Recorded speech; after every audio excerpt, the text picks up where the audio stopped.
The way paved to hell is filled with good intentions.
I am nowhere near a trained doctor or psychiatrist.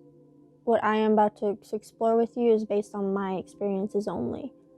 This video may be triggering for those who have suffered mental or physical abuse. Please skip this video and call the National Domestic Violence Hotline. Get help today at 1-800-799-7233.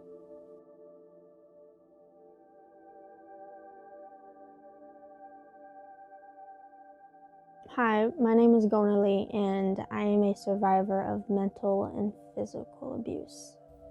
Abuse, by definition, means treating a person or animal with cruelty or violence, especially regularly or repeatedly.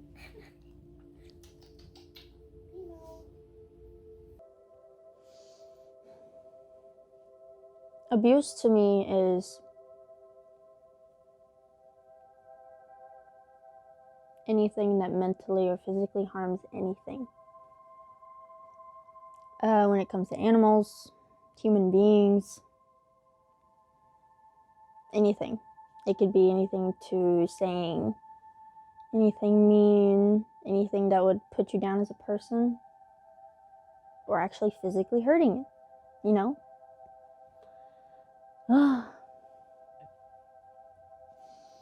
I know I am a survivor of abuses because my abuser gaslighted me and pushed me multiple times and had said a lot of things that shouldn't have been said, especially since I already had a low self-esteem. Some of the things that my abuser said should not have been said at all, and made me feel lesser of a person. He embarrassed me in front of a lot of people and made me feel small as a person. Also watched my every move, brought his own insecurities onto me, and blamed me. I was blamed a lot. And I never got to know who I really was because he controlled everything that I did.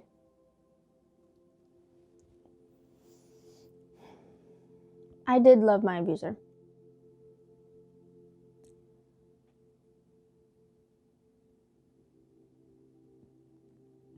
Fell in love at a very young age, 17 years old. Got attached quickly, and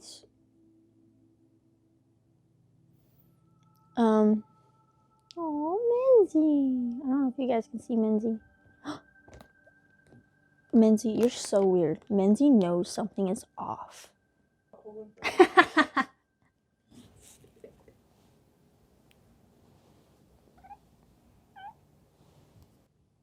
I hope you guys heard that meow.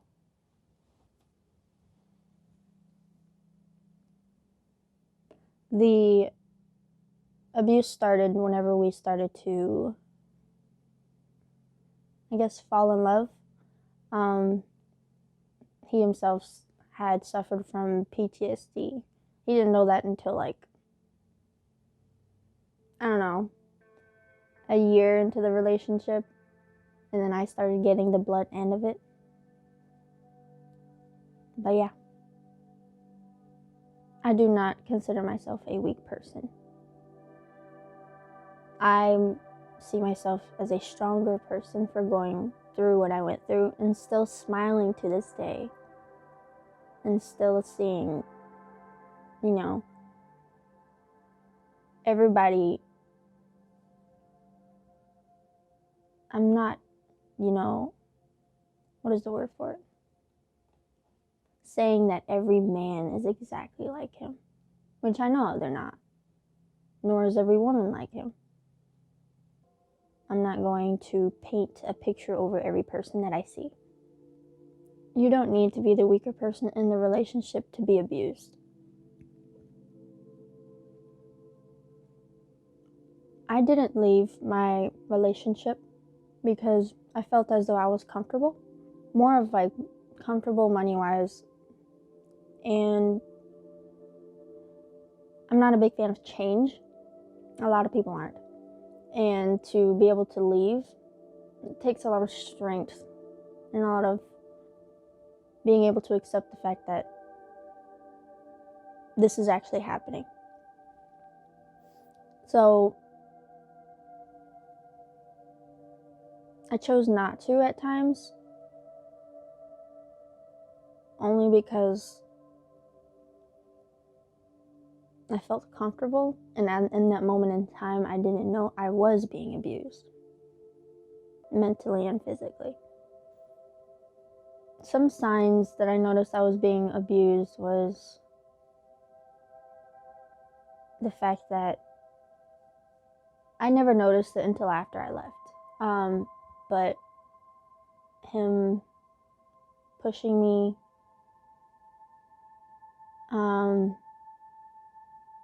putting his hands around my neck but never squeezing, which I'm thankful for, not for him. And you know, putting his hands on me in general and calling me specific names and making me, again, like I said in the beginning, making me feel like a lesser of a person. And I didn't know this until I left. I thought it came to the point where it felt normal, which it should never feel normal. And there were times where we would get into really bad arguments, and it would get very heated, and he would start to raise his voice at me. And this happened around the time when Mahua came back from Colorado, most recent time, probably like the third time. Mahua was living with us, and she was in the other room, and we were arguing,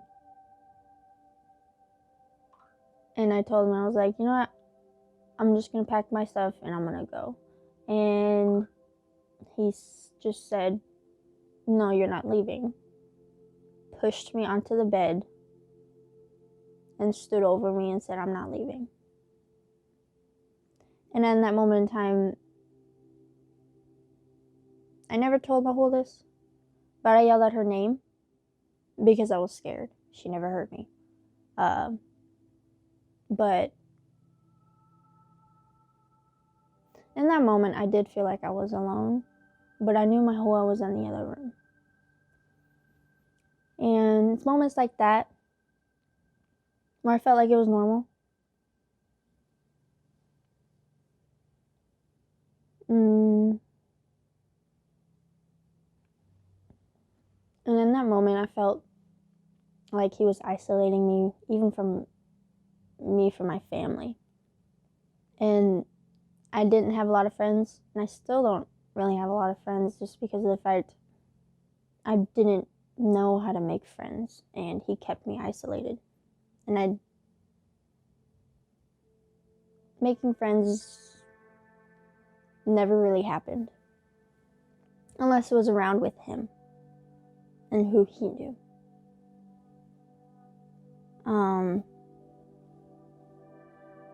Never trusted me with texting guys, even if they were just guy friends. And I thought that was normal. That's not normal. My family, they had always tried their best with him, but he never put in any effort to go see my family at all. I was in the relationship for 3 years and a couple months. For one, I don't regret any of the experiences because it taught me to be the person I am today. So no, I do not regret for being there as long as I did. It took me a lot of strength to be able to talk to him about it. Well, not the abuse, but just me leaving. Very much back and forth all night. Nikki knows. But then we just went to bed, hugging each other, and in the morning, got into it again, and in my opinion, for what I went through, I don't think there was anything that I could have done differently. But those experiences are what made me into the person I am today. And I'm glad to be able to share this with you guys to help you understand and know if you are in an abusive relationship. The trauma that I'm now experiencing since I went through physical and mental abuse are that I can't really find myself. I'm learning about myself each and every day. And for the first month and a half, I would get nightmares every night of him abusing me. And it took a very big mental toll even after I had left my abuser. And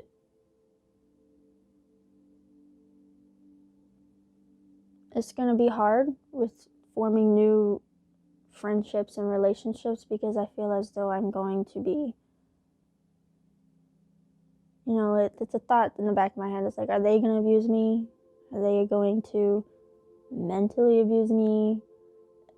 And it forces me to set myself back. I am happier now that I've left. I have been, gaining so many supporters on social media. You guys, connecting with my sister more now that I've left my relationship. Being more connected with my family. Being more open with my family. I never was this open before. And learning to love myself. And learning to forgive myself for what I went through.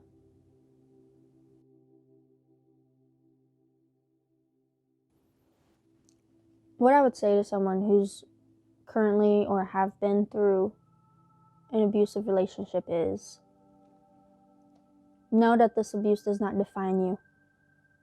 And you are going to get through it. I'm slowly going through it.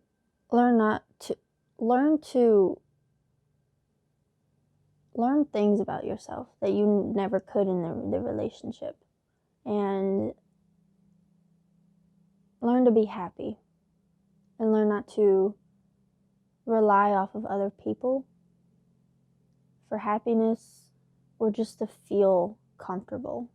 Be comfortable in your own skin, and now that you've seen the signs, make sure to look out for those signs, even if it's with friends, family. Let your experience be known so that other people can know and be aware of their own situation and know when to leave. And know your worth. This does not define you.